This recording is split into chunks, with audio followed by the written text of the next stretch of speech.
The following is a presentation of the Black Hollywood Live Network, the first online broadcast network dedicated to African American entertainment. Hollywood redefined.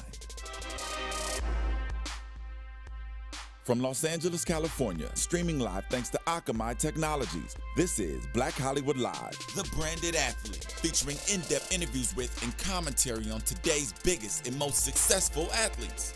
Black Hollywood Live, Hollywood redefined. You're listening to Black Hollywood Live. And now, the host of Black Hollywood Live, the branded athlete. Hey. Trophies. Turn up. Yeah. Turn up. Yeah. I'm just gonna set it the whole show. Turn up. Hey, hit records on my demo. Did y'all boys not get the memo? We're getting a little crunk in here. We are. On a Friday night. On a Friday night. It's only right. It's only right. We're going up on a Friday night. That's what we do. Right here at Black Hollywood Live. What else would we do? What else would we do? Guys, you're watching a brand new, spanking brand new episode of your favorite sports show, The Branded Athlete, shooting from our brand new studios. Nice. Welcome, welcome. Smells new too. It Feels does smell new. Everything new, huh? Got that new car smell. The new car smell. I'm your host, Erica Renee Davis. You can find me on Twitter and on Instagram at Erica Renee D. Absolutely. I am your co-host, Dre Dean. You can find me on Twitter and Instagram at AUNDRETHAGIANT, and that is Andre the Giant. And I'm Rheina Ale. You can find me on Twitter, Rheina, RHEINA_Ale, ALE. And my Instagram handle, Rheina, 3 A's, RHEIN, 3 A's. And I'm Joshua Johnson, lover of all sports LA. You can find me on IG and Twitter at JJ the Talented, and on my website at joshuajohnson.tv. All right, guys, we are your brand new host now. You're going to like us a lot because we like each other and we like you. So naturally, you're going to like us too. Absolutely. We got a good thing going here. Absolutely. We got some good things going on. Got a lot of hot topics, hot takes to talk about. Yes. So we're going to jump right into it. Let's start with a little bit of trouble in South Beach. Now, have you guys ever been to Miami before? No, Yes. I've never BET been. Spring Break. What? Turn up. Ooh, when was that? That was a long time ago. I can't even say when that was. It's been a while Okay. for me too, but I haven't been to Miami myself yet. You've been, Rheina, no. Gotta love Miami. I haven't, No. and I want to make a trip soon, hopefully next summer. Girls trip? Girls trip. Girls yes. trip. High five. Well, people in Miami right now, at least Dolphins fans, 1-3, kind of, there's a cloud over South Beach right now. I think there were high expectations in the AFC for the Dolphins.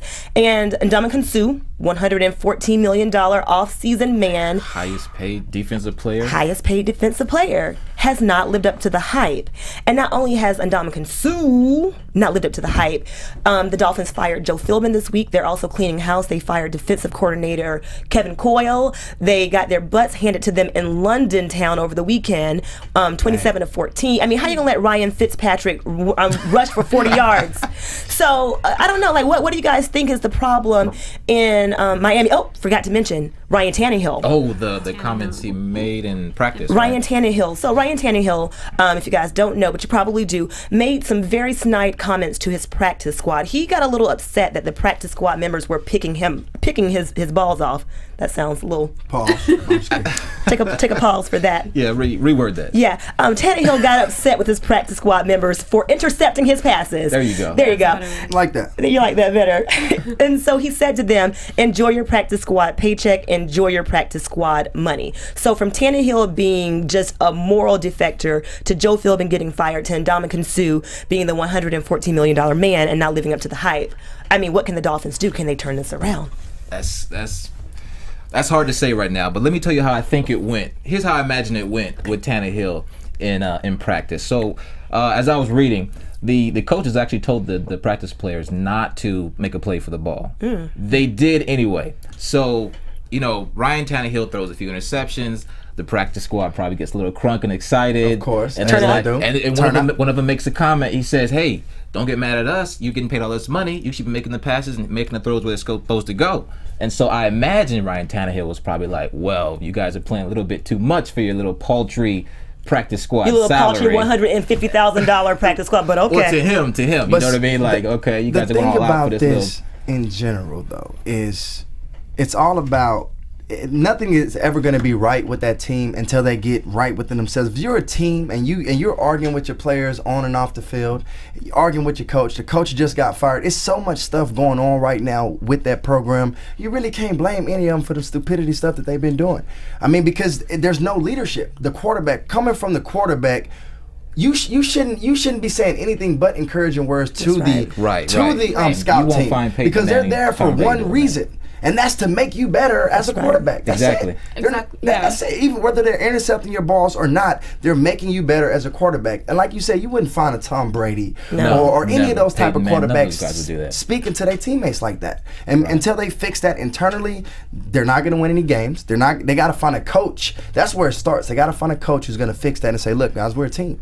We're not going to do this. We're going to work together. We're going to play together. And we're going to turn this thing around together. And as a quarterback, you are the center of attention. You need to bring your teammates together. Yeah. And I think that like you said, that's a huge thing that they're missing. Yeah. Leadership. Absolutely. And I get it, you're in a heated debate. Sometimes you say the wrong things. But okay, oops, I messed up. Yeah. I'm sorry. Let's get it back next time. Let's pick it up. Okay. And he did apologize, I guess, in his defense. I mean, I'm not trying to defend Ryan Tannehill because I personally think that he was overrated at Texas A&M, and I also think that he has been an underwhelming quarterback for the past 4 years. So not taking up for him, but he did apologize, to your point, Rheina. How do you make up? How does he make up? Is apology enough, or should he go and buy each of them like maybe a new watch or something like that, since he's making all this money and they're not? Bottom line is, I think they need a change. Exactly. I think they need a change in coach, like they're working on. They need a change in quarterback. They need a change in that program, and they might need a change in general managers to be given. And Dominique Sue, if you go back and you look at his stats for the past couple seasons, he hasn't been the dominant player that he was when he first came into the NFL anyway. So you took a risk, you took a gamble on this guy, and like I said, it's like a trickle effect. It is. It all just trickles down from the management, not the coaching, not the players, not a quarterback. You see, it's just a trickle effect. Everything is just. Now, could it be the case that Ndamukong Suh's numbers for example, in the London game, he only had 3 tackles. Again, $114 million, I'm going to need for you to be tackling and forcing fumbles every 114 play. 114, yeah, exactly. Turn up. But, can he really do that? I mean, who else do they have on defense that's going to help him out and back him up? And that's how I was getting ready to say, maybe his supporting cast at Detroit was maybe it was the foundation that made him so successful. Absolutely.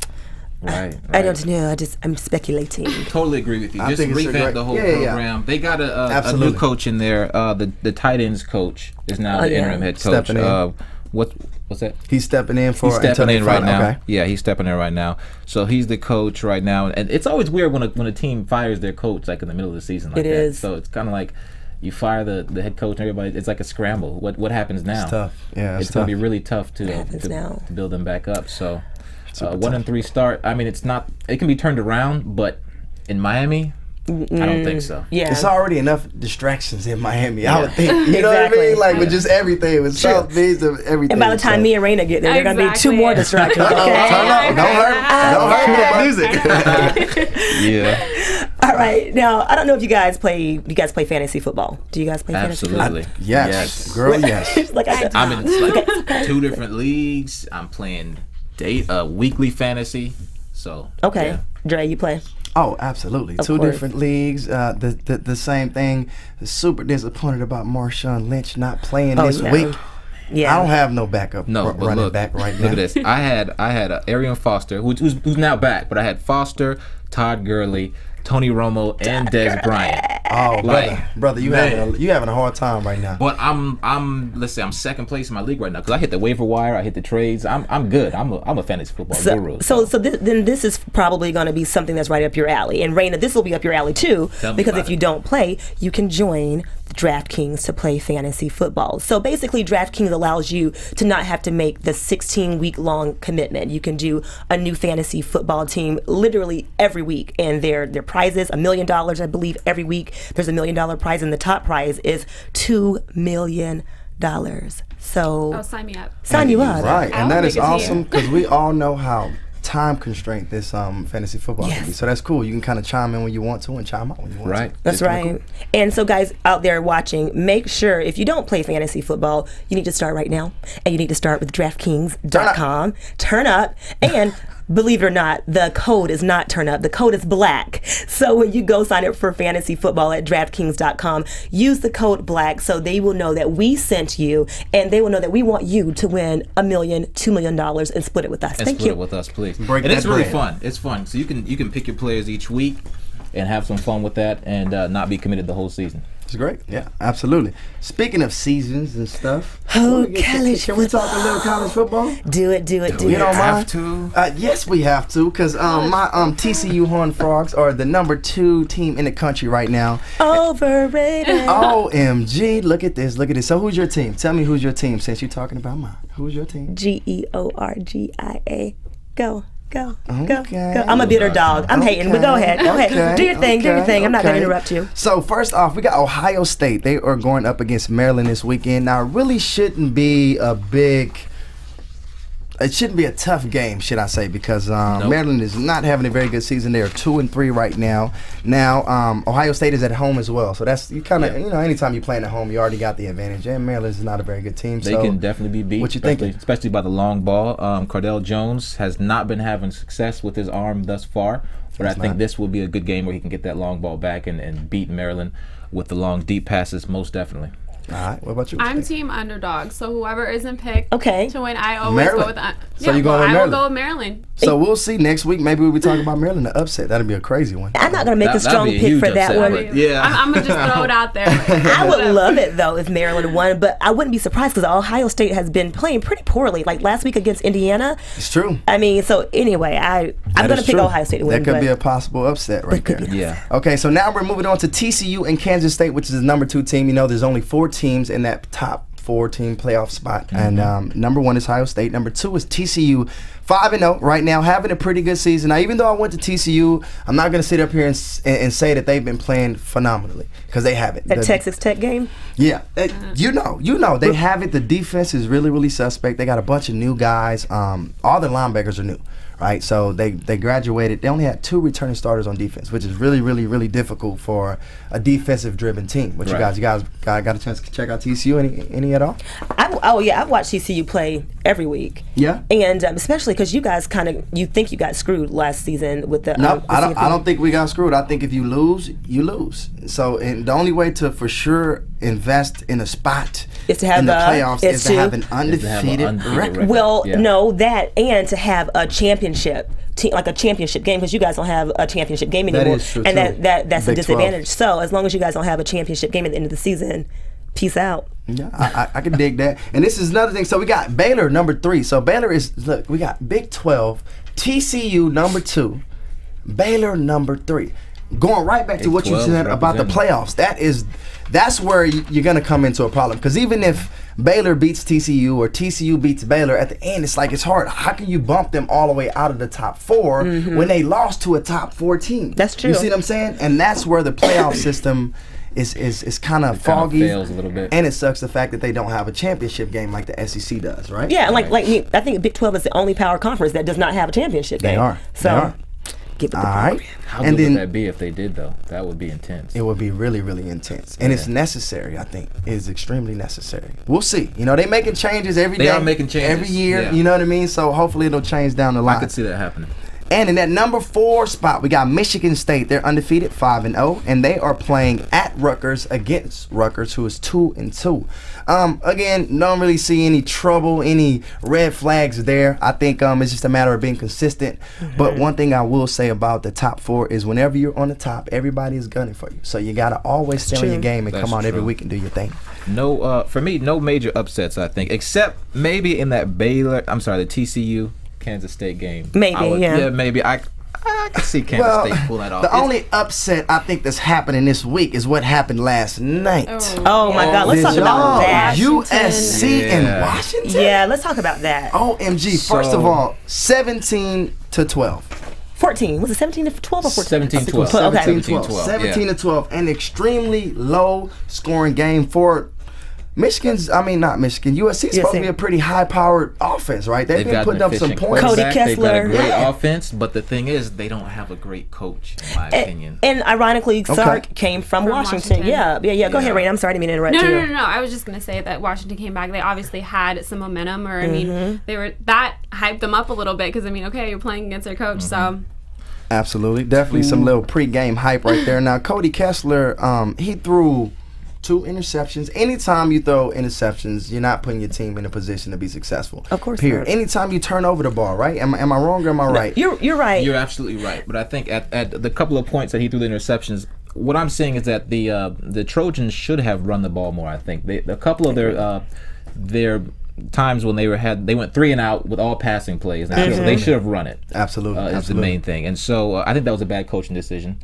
And I think Sarkisian is playing for his job. I think so too. And that's the thing with USC. They had a coach in waiting, Coach Orgeron, and they did not, for whatever reason, because he wasn't young and sexy. And this is just a conspiracy theory that I made up in my mind. I think that USC likes to have a certain look when it comes to their quarterbacks and their coaches. And Coach O doesn't fit that California cool. I'm looking like I'm about to go pull my surfboard out and go ride the waves. And that sounds so superficial, but that's how they do it. That's the culture. Yeah, that's what they do. They know how to play that Hollywood ending. Yeah. They do, and it fits in the culture of LA.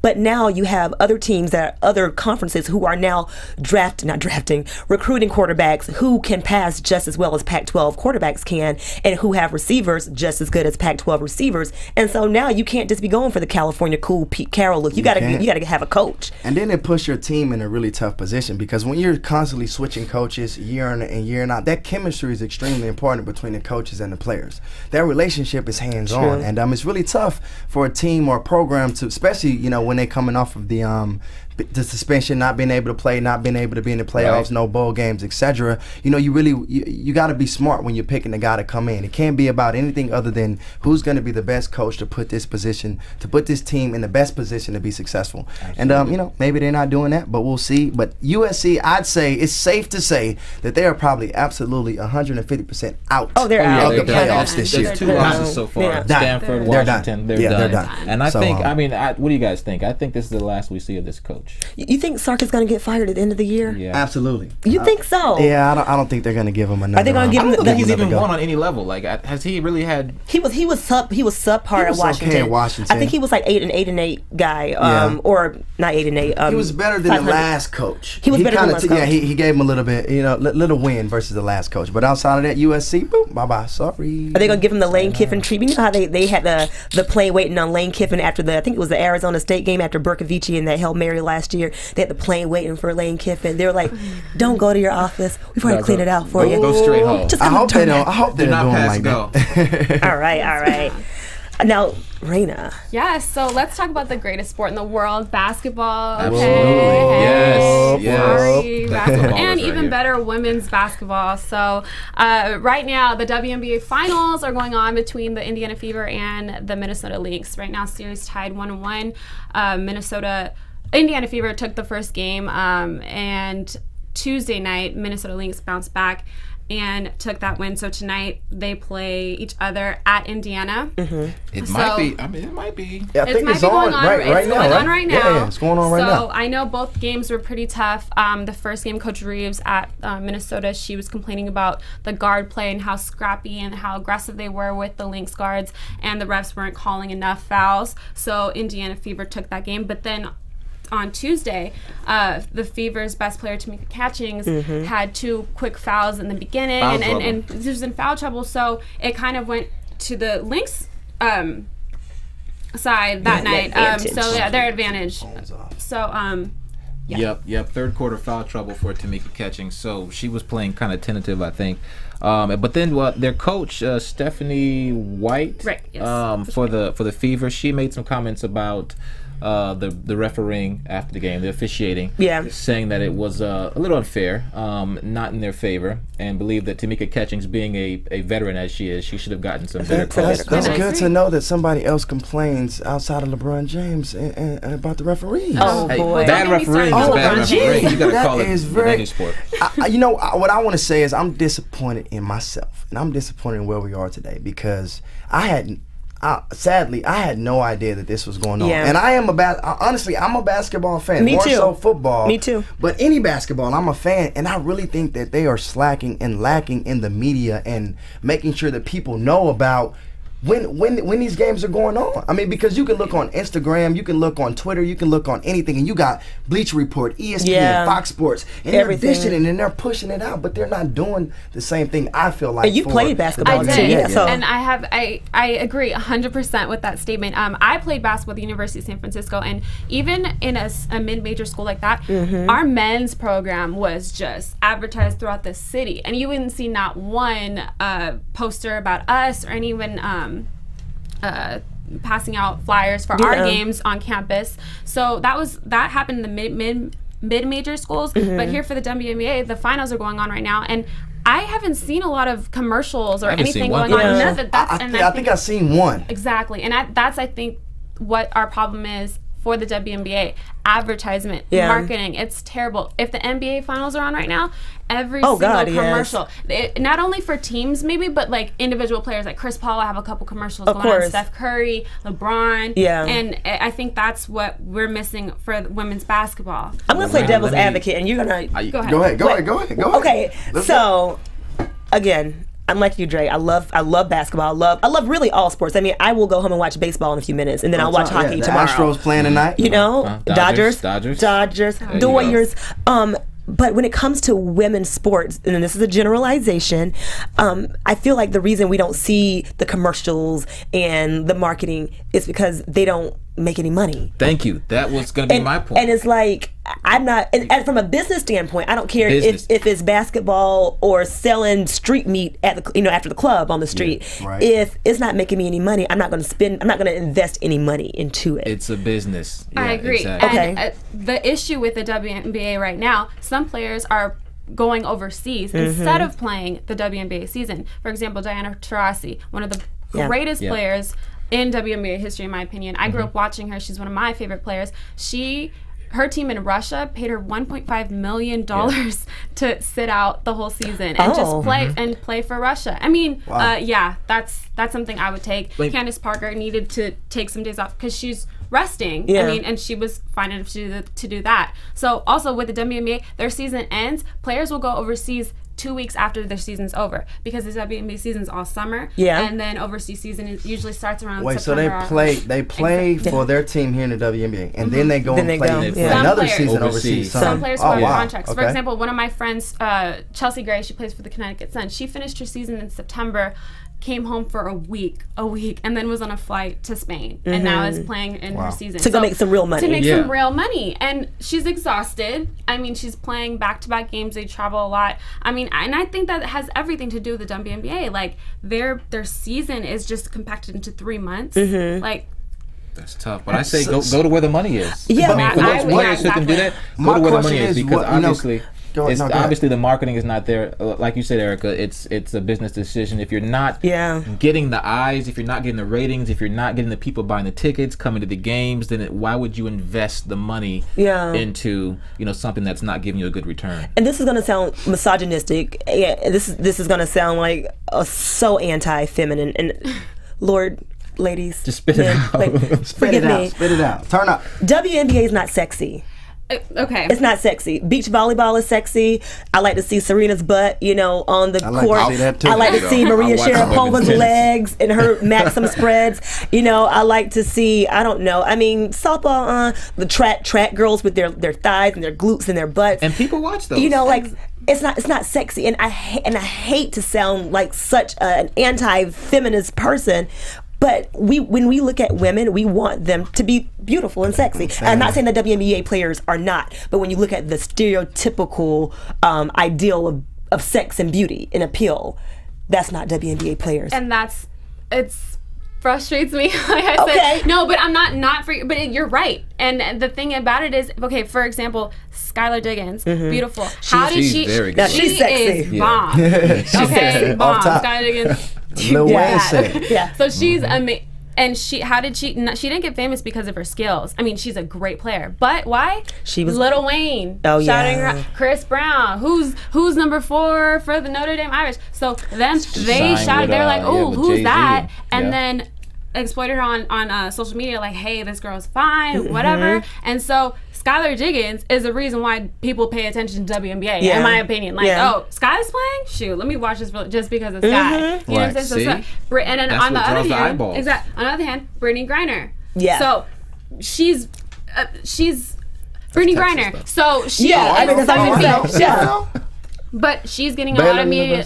Baylor. Yeah. So she's getting a lot of media attention. Why? Because she's so tall. She can dunk the ball, and people are kind of saying bad stuff about her as well. But social media. I mean, she exudes a certain masculinity. She does. And that's not an insult, because I think that's what she's fine. That's her persona. But more power to you. So basically, there's got to be there's got to be something. There's got to be some type of factor that makes people want to watch a certain player. You know what I mean? And that's really unfortunate, because it should always just be about the game. Exactly. But unfortunately, this world is money driven, and you are absolutely right. I mean, why, as a company, if you know that a certain team or a certain program is not getting as many views, why would you pay to put advertisements in between? And that's you know what I mean? So it's tough. I agree. And then you don't want to change the uniforms, because then I was thinking, maybe you change the uniforms and make them a little bit more edgy, revealing, maybe sexy, or maybe that's kind of. Josh, what do you say? You say no? You I take don't think so, away because you're taking away from the game. Yeah, and exactly. You're automatically going to that sex sells kind of thing. And exactly. What do you think, Rheina? I mean, you play basketball. But it may work. As a player, for me, like, I personally felt that my femininity was really important when I'm playing. So every week I would get a manicure before I play. My shorts, I don't like long shorts. I would wear it a little. See? But I mean, so I embrace my femininity on the court. But skill wise, I bring it. Like, I play dirty. So it's like there's two, but it's okay to be like that on the court, and then off the court, my hair is done. I dress a different. Clearly, obviously. In case you missed it, there's two different sides of me as a player, and I'm sure that's like that in the WNBA as well. I think, like, I can play a certain way, but I still embrace my femininity off the court. Like, I like makeup, I like getting my hair done, I like shopping. So I think that's how some of the girls are in the WNBA, but unfortunately, because they're not wearing like clothes, or beach volleyball players, and they're wearing their bikinis, like, because of that. And some people aren't like me when I like getting my nails, my eyebrows done before games. Like, I like to look good while I'm playing good, and that's just how I am. But it's just unfortunate, because I know these players work so hard off the court, all the training and then traveling so much. So I mean, that's just how it is for women's sports. Go ahead. Another thing I was thinking of, because you have successful women's sports, like women's tennis draws a lot of eyes. Absolutely. Women's soccer, especially with this Women's World Cup, it drew a lot of ratings. It's been really exciting. We've seen them in the mainstream media now, because you have good play. I mean, WNBA has good players, but I don't know. There's something about it. What I want to say is this, though, that when it comes to soccer, women's soccer, it's successful right now, and I think it's even building even higher. But there's a program in place that starts them out very young. Every weekend, you can go to a park and you can see, soccer players there, very young, 6, 7, 8 years old. There's a program there from the very beginning where you're playing organized sports all the way up to the pros. With basketball, there's not so much of that same foundation. I think that may Rheina, disagree? I disagree. I disagree. Women's basketball. I'm not talking about men's basketball now, because there's the AAU, there's the high school, there's college and all that. But I'm just saying, we're saying with women's basketball, but I'm saying at the very young level, is there? There is actually. I've played basketball since I was 7 years old, but I started in the parks. So like where I'm from, there's I'm from the city of Carson, and there's parks and rec leagues where I played as young as 7 years old. I would go on the weekends and play with my dad. So park leagues, school leagues, like that's how I started off. And then now they're having travel AAU teams, but now they have travel ball teams for younger kids. So right, I've seen that with the boys, but I haven't seen that with the girls. There's actually, it's a huge, there are some for girls. There's a lot of travel. I mean, there's viewing tournaments a lot in the summer, so there is a lot of travel ball teams available for girls too. So we are starting them young. I mean, I really think it just comes down to the lack of the sex appeal. One more thought: are we ever going to get to the point where people watch WNBA even if they don't sex it up? Honestly, I hate that I'm saying this. No, I don't think so. Okay. The way it's going now? The way it's going now, especially because now there's only 12 teams in the WNBA. Before, there were so many. I'm not sure the exact number, but I know some teams folded to where those players had to try out and get on the current teams now. So, yeah, and then also not only that, like, for example, the Sparks, they're still the Sparks, but their jerseys don't say the Sparks. It's like the advertising. Got the advertising on all the uniforms now.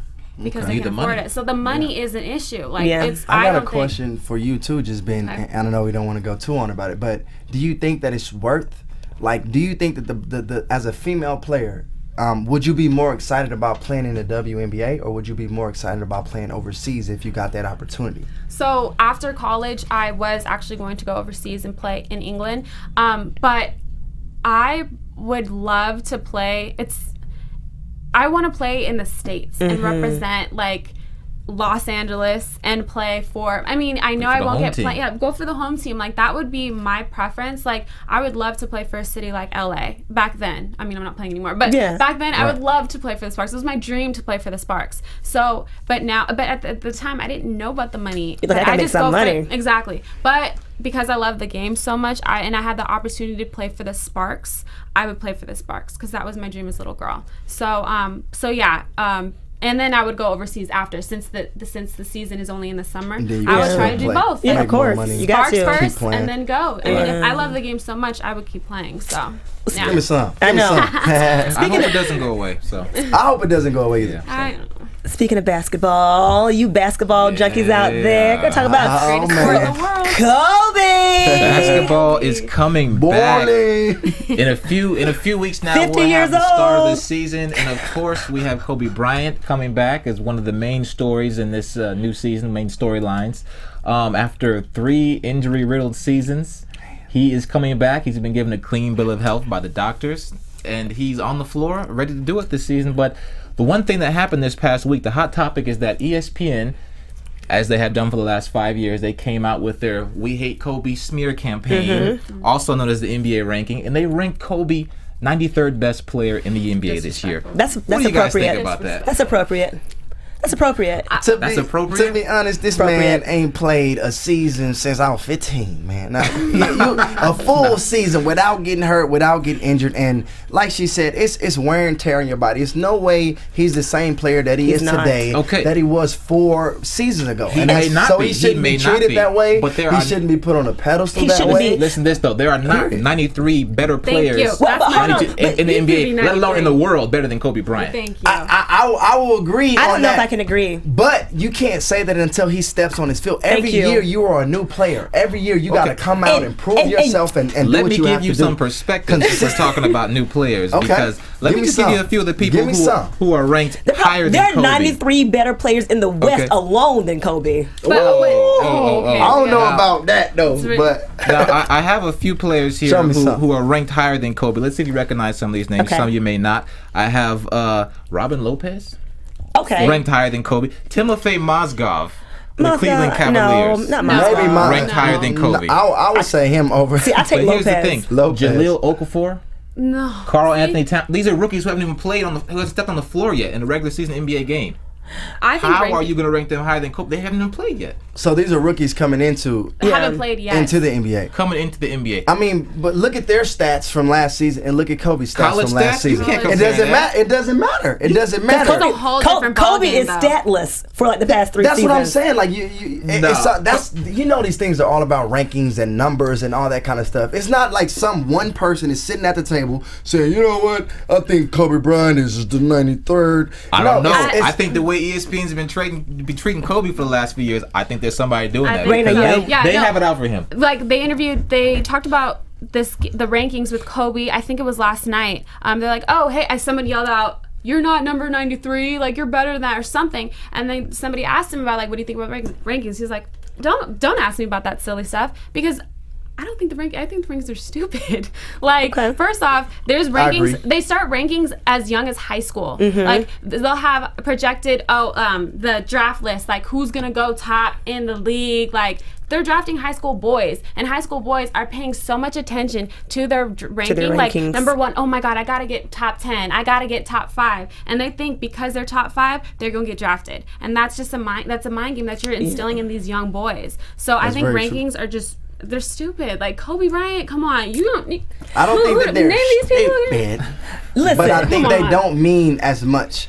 It doesn't matter what you're ranked. If you love the game and you love doing what you do, you're going to go out and you're going to bust your butt and you're going to give everything you got every time you touch the field. Oh, and most assuredly, I think Kobe would do that. If anybody do would that. do that, Right. Kobe would use this as fuel. If he's healthy enough. If he's healthy enough. And my thing with ESPN's smear campaign, as you so nicely, politely called it a smear campaign, I think that the Lakers organization and people who drink the Kobe Kool-Aid, Josh, I drink it too. And Rheina. I drink it. It's real good Kool-Aid too. It's good Kool-Aid. Yeah, it is. Purple Kool-Aid. The grape flavored Kool-Aid. It's that purple and gold Kool-Aid. That purple and gold. I think folks who drink the Kobe Kool-Aid, and especially the Lakers organization, have they keep giving Kobe money. They gave him the $48 million after he clearly wasn't healthy enough or youthful enough, if you will, to make a positive impact on the team. And they gave him that money based on what he had done. ESPN doesn't have any allegiance to Kobe. So the Lakers are coddling Kobe because he built a dynasty for them. The ESPN, they don't have any reason to coddle him. I can agree with that. So maybe they're not 93 players who are better than Kobe, but at the same token, ESPN doesn't owe Kobe anything. You know? I can agree with that. And to ESPN's credit, it is based on how they feel each player will contribute to their team's winning and the efficiency of each player during the season. So, based on his last 3 seasons, yeah, he's been injured. But like I said before, I think if anyone can come back from this and prove them wrong, I think it's KobeBryant, because he'll use this as fuel. He'll definitely prove and show them, hey, I'm still the same guy that can go out there and kill it for my team. Look at you. I don't think that he is the same guy, but what I think that he should do, I think he should change his number to 93 and prove and show the world. I bet you his jersey sell out still. And show the world. Of course it will. If you are the That's a greatest good player idea. and you still can play like you used to play, show the world you give him one last season, you take your team as far as you can possibly go and you get up out of there. Now look, here's my thing. Now there's Kobe, but there's also a Kobe beef. And it's a type of Japanese beef, right? So let me ask each one of you: how would you have your Kobe served this year? Would you rather have him served rare, meaning he'll rarely see his former self and come to his former, the way he used to play, or will Kobe be served well done this year, meaning you'll see him do his thing? What do you think, Erica? I think, I hope I understood the question right. I think that we're going to see Kobe rare, meaning he will not be his former self. He will not be his former self. So yeah, and I like my meat and my beef medium rare anyway. So this is right up my alley. But Kobe, yeah, I think he's going to be served rare this year, and not because he doesn't have the passion and the drive, but because Father Time. Everyone keeps trying to tell Kobe that no man has ever beat Father Time. You might be a mental giant still. Yep. You still, obviously you're skilled. You have such muscle memory that will rival anybody's game. Like, I'm not taking any of that away from Kobe. But dude, you're 37 years old. You've had 3 consecutive seasons. The game is getting even faster. You can't keep up with the Splash Brothers. You can't chase them around the court. So rare. Well, I say I like my meat medium rare.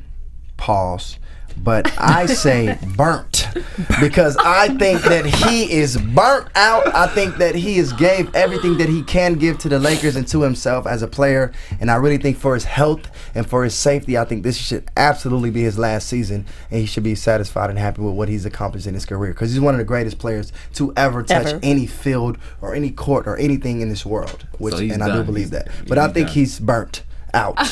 What do you think, Rheina? Well, like, I like my steak medium rare. Like, we should go out and get some steak sometime, since we have on whoever. Kobe. But on Kobe. But yeah, like, I'm probably leaning more towards Erica. I love Kobe. He's my favorite player, and his work ethic is out of this world.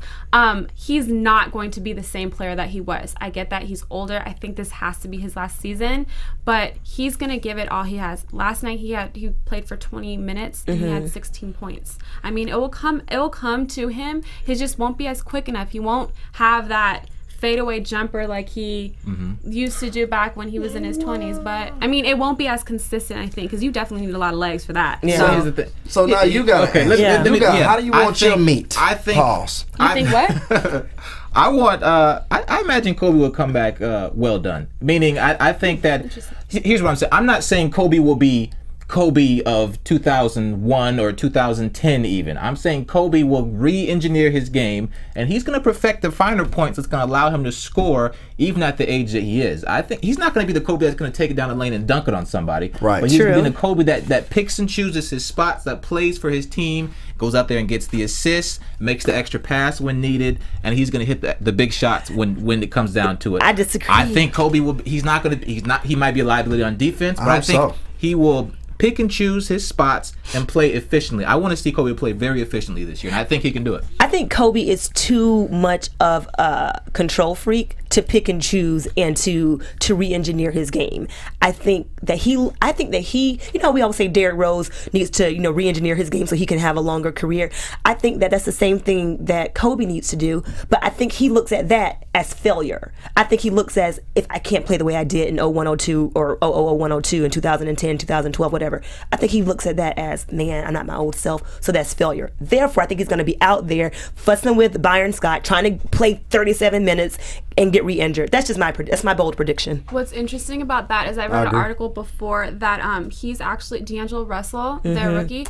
There has been articles saying that Kobe has actually taken him under his wing, like training him, teaching him. And I don't think before Kobe would be like, no, let's play one-on-one right now, and I'm gonna teach you some things. Instead, he's like, all right, here, come here. This is what we're doing. I'll teach you this in the league, off the court, what to do. I think that was, I have to find that article, but I'm pretty sure that's a change that I see in Kobe, in his attitude, in his character. So that's something like he's in more of a leadership role. He sees that, okay, I'm getting under his wing, taking it under his wing instead of like, let's play one-on-one. You're not better than me, you know. So I think that's I could be wrong. Could be wrong.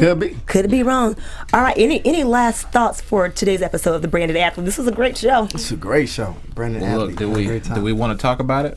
Oh, the little blurb on. Do we want to go there? I don't know if we got enough time to get into it, because I'm gonna get into it. You know what? As new guys, so we're talking about Matt Barnes fighting Derek Fisher allegedly over Gloria Govan.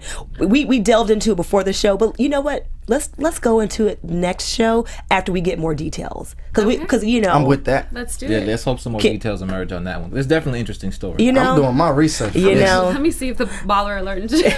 Exactly. Basketball, TMZ Sports. Yeah. That's it for today's show, guys. You can find me on Twitter and on Instagram at Erica Renee D. You can find me on Twitter and Instagram at Andre the Giant, AUNDRETHA Giant. You know how to spell that. And you can find me on Twitter, Rheina_Ale, and Instagram, Rheina. Remember the 3 A's. The 3 A's. Find me on Twitter and Instagram at JJ the Talented. And make sure you follow us on Black Hollywood Live on AfterBuzz TV. And make sure you follow us on YouTube and download this episode on iTunes. Keep it on your phone all the time so you can always hear us turn up, fuss, and debate, and turn up. Turn up. Yes. Turn up. Until next week, guys, that's The Branded Athlete. Have a good one. Peace. Bye. Trophies. From executives Kevin Undergaro, Dario Kristen, Tiana Hobson, and the entire BHL staff, we would like to thank you for supporting Black Hollywood Live. the first online broadcast network dedicated to African American entertainment. For questions and comments, contact us. info@blackhollywoodlive.com. Like us on Facebook, tweet us, or Instagram us at BHL Online. And I am the official voice of Black Hollywood Live, Scipio. Instagram me @KingXOBay. Thanks for tuning in. The views expressed here are those of the host only and do not necessarily reflect the views of BHL or its owners or principals.